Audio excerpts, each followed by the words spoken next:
नमस्कार दोस्तों, मेरे चैनल में एक बार फिर से सभी को स्वागत है। आज हम बताएंगे श्री कृष्ण को ऐसा कहानी जब सारे रास्ते बंद हो जाए, कुछ दिखाई ना दे तो यह कहानी सुन लेना। किसी ने बड़े कमाल की बात कही है कि अपने जीवन को ऊपर वाले को सौंप दो, क्योंकि आप जीवन भर में जो कर सकते हैं उतना तो वो एक पल में कर सकता है। आपके लिए एक छोटी सी कहानी। यह कहानी महाभारत के युद्धों के प्रारंभ होने से पहले युद्ध भूमि को तैयार किया जा रहा था। कुरुक्षेत्र की भूमि को समतल बनाया जा रहा था, पेड़ों को हटाया जा रहा था। उस युद्ध भूमि का मुआयना करने के लिए एक दिन पहले निरीक्षण करने के लिए भगवान श्री कृष्ण और उनके मित्र धनुर्धर अर्जुन पहुँचे। वो मुआयना कर रहे थे, देख रहे थे तैयारी किस तरीके से चल रही है। तभी एक चिड़िया उड़ती उड़ती आई और भगवान श्री कृष्ण के पास आकर बोली कि भगवान, मुझसे क्या गलती हो गई? मेरी दुनिया आपने उजाड़ दी। यहाँ युद्ध भूमि को तैयार किया जा रहा है, पेड़ों को गिराया जा रहा है। एक हाथी ने आकर के मेरा पेड़ गिरा दिया। मेरा घोंसला उस पर था, वो घोंसला गिर करके ज़मीन पर आ गया। उसमें नन्हे नन्हे बच्चे हैं। हमारे जान बचा लीजिए भगवान, अब सब कुछ आपके हवाले हैं। भगवान श्री कृष्ण ने कहा कि मैं इसमें क्या कर सकता हूँ? मैं तुम्हारी मदद नहीं कर सकता। यह तो नियति का पहिया है, समय का पहिया घूमता चला जाता है। इसमें मैं क्या कर सकता हूँ बताओ?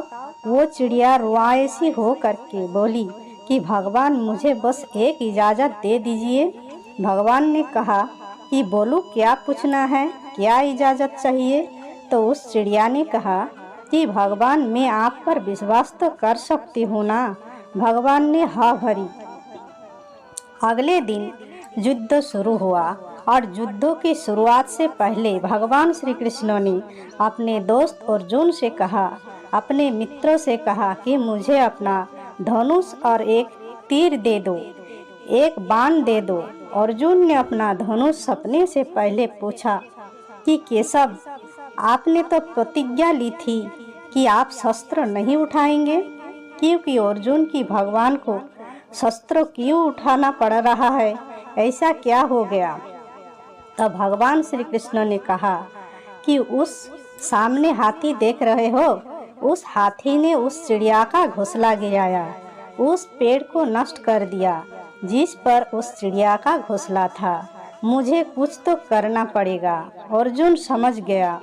भगवान श्री कृष्ण ने वो धनुष लिया है, एक तीर छोड़ा, लेकिन ये क्या, वो तीर जाकर के हाथी को लगा ही नहीं।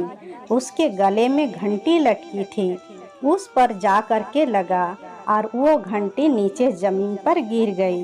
अर्जुन हंसने लगा और कहने लगा कि माधव, आपसे नहीं हो पाया, मुझे मौका दीजिए। 1 मिनट में उस हाथी को नष्ट कर दूंगा, खत्म कर दूंगा। भगवान ने कहा कि नहीं नहीं, हो गया, बस इतना काफ़ी था। अर्जुन ने भी ज़्यादा सवाल जवाब नहीं किए। 18 दिन तक युद्ध चला और उसके बाद में जब पांडवों को जीत हुई तो एक बार फिर से उस मैदान को साफ किया जा रहा था, क्योंकि काफ़ी युद्धों के बाद में जो नुकसान हुआ था, बहुत सारा सामान गिरा पड़ा था, साफ सफाई चल रही थी।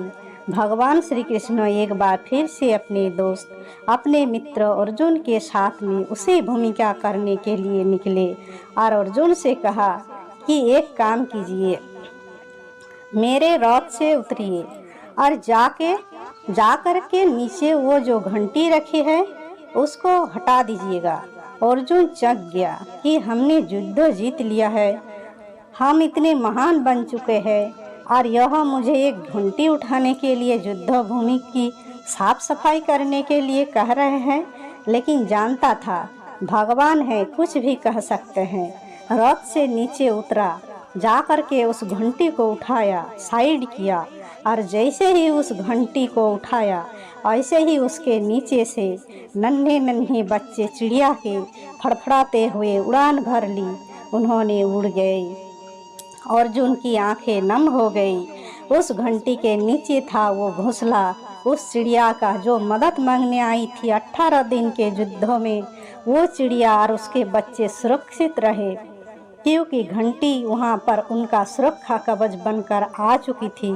चिड़िया ने शुरुआत में सिर्फ ये कहा था कि क्या भगवान में आप पर विश्वास तो कर सकती हो ना, और भगवान ने हाँ भरी थी। कहानी बहुत छोटी है, लेकिन हमें सिखाती है कि दुनिया में हमारे सामने चाहे जो परिस्थिति आ जाए, एक काम कीजिएगा, अपने जीवन को ऊपर वाले को सौंप दीजिएगा, क्योंकि आप जीवन भर में जितना कर सकते हैं उससे कहीं ज़्यादा तो वो एक पल में कर सकता है। हमेशा आपसे कहता हूँ कि ऊपर वाले के आशीर्वाद के साथ, अपनी सच्ची मेहनत के साथ और अपने फैमिली के प्यार के साथ कर दिखाओ कुछ ऐसा कि दुनिया करना चाहे आपके जैसा। धन्यवाद। जय श्री कृष्ण। अगर अच्छा लगे तो चैनल को सब्सक्राइब करना, लाइक करना।